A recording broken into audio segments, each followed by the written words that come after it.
Hey guys, welcome back to my channel. इस वक्त Canada में रात के 11 बजे हुए हैं और यहाँ पर स्नो ड्रिजलिंग हो रही है, जैसा कि आप देख सकते हैं। And today I am gonna share about my flight experience, and for those guys who are coming for the Jan intake, I would suggest you shouldn't make these mistakes and avoid them, because आप घर से 10,000 miles दूर आने वाले हो, तो आप risk नहीं करना चाहोगे कुछ भी। And I would suggest you कि आप बाकी यूट्यूबर्स की वीडियो भी देखें, क्योंकि हर एक का एक्सपीरियंस अलग होता है। सो कुछ ना कुछ नया सीखने को मिलता है। तो सबसे पहले जब आप इंडियन एयरपोर्ट पे होते हो, तो आपके चेक इन बैग्स का वेट मेजर किया जाता है, जो कि 23 kgs होना चाहिए बोथ बैग्स का। और लैपटॉप बैग का वो डिफ़ाइन नहीं करते, और कैबिन बैग का 7 kg होना चाहिए। अब मेरे साथ क्या हुआ, मेरे चेक इन बैग्स का वेट तो था 24 kg, तो उसमें तो ऑफिसर ने कुछ नहीं बोला, क्योंकि 1 kg ऊपर चलता है थोड़ा सा।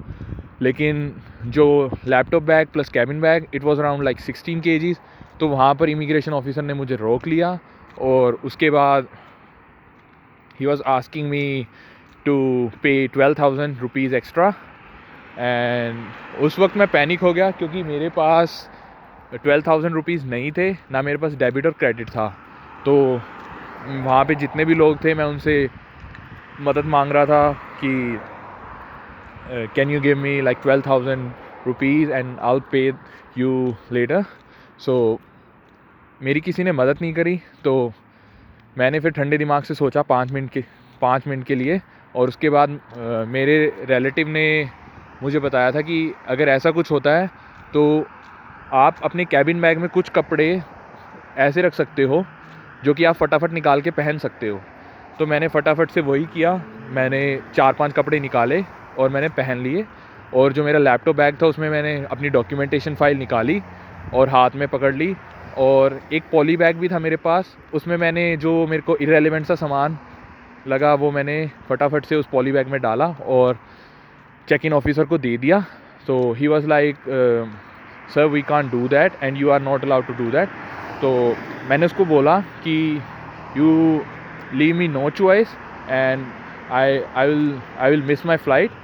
सो eventually after 30 minutes of argument, he allowed me to check in.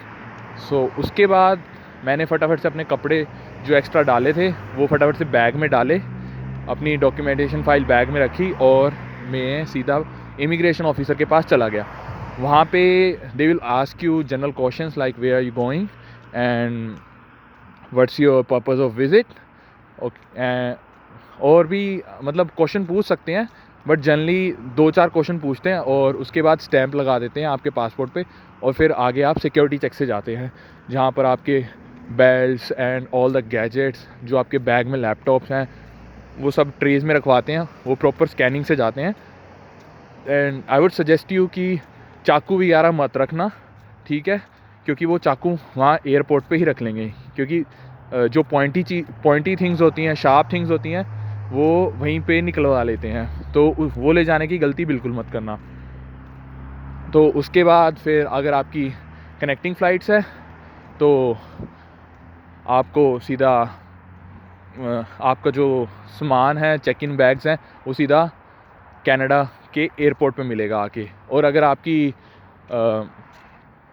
Stay है बीच में, जैसे मेरी फ़्लाइट थी लॉर्ड पॉलिश, तो मेरा पोलैंड में स्टे था, तो आप पूछ सकते हो जब इंडिया में आपका चेक इन होगा कि do you have to like take the bags, check in bags at the Poland airport, और लाइक कि आप वहाँ डायरेक्ट कनाडा में प्रोवाइड करेंगे। तो मोस्ट ऑफ द टाइम आपको कोई टेंशन लेने की ज़रूरत नहीं होती, आपको सीधा बैग्स कैनेडियन एयरपोर्ट पे ही मिलेंगे।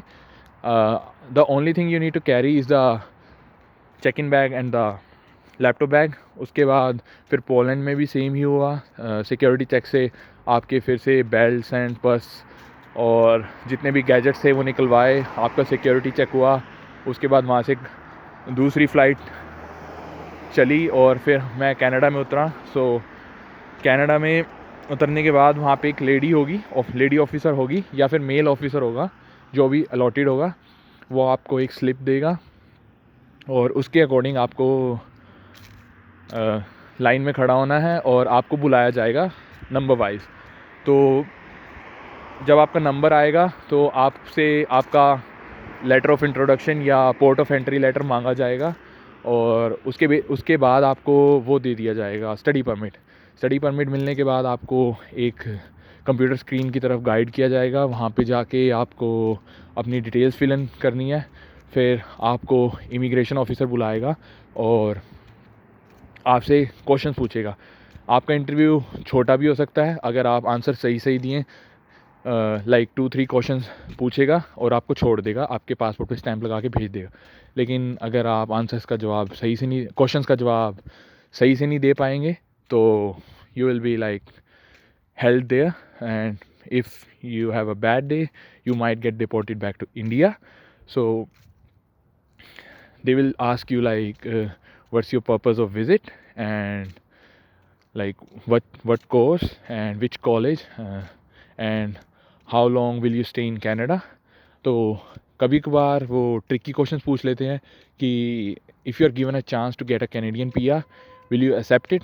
सो ये क्वेश्चन ट्रिकी है, आप लोग ये ना बोल दें वहाँ पे कि हाँ I will, if the Canadian government will allow me to get a PR and I will accept it.